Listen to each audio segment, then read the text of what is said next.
मगर फिजिशियन साहब का नुक्ता नज़र मुख्तलिफ था। इन्होंने इसे जल्दी मरज़ करार दिया। एंटी एक्जिमा यानी डर्माटाइट्स के हवाले से एक ऑइंटमेंट और कुछ एंटीबायोटिक टैबलेट्स लिख कर दें।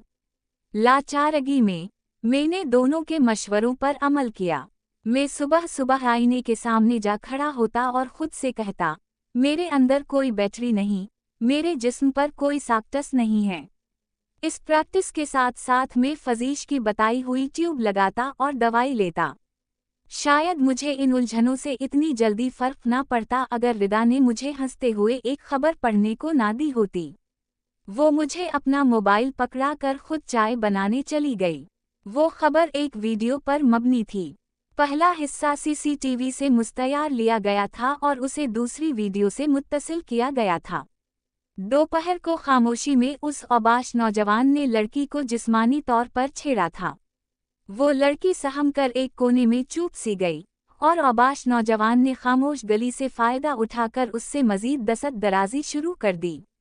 लड़की के चीखने पर वो अपनी बाइक पर बैठकर फरार हो गया। दूसरा हिस्सा उस औबाश नौजवान का एतराफ़ी बयान था, जिसमें उसने अपने जुर्म का इतराफ़ करते हुए ये बताया था कि उसके नेफ़े में पिस्तौल थी जो इत्तेफ़ाक़न खुद से चल गई और वो नेफ़े वाली जगह से ज़ख्मी हो गया। ये खबर पढ़ और देखकर मुझे महसूस हुआ मेरे पूरे जिस्म पर जैसे कोई सॉकेट थे ही नहीं।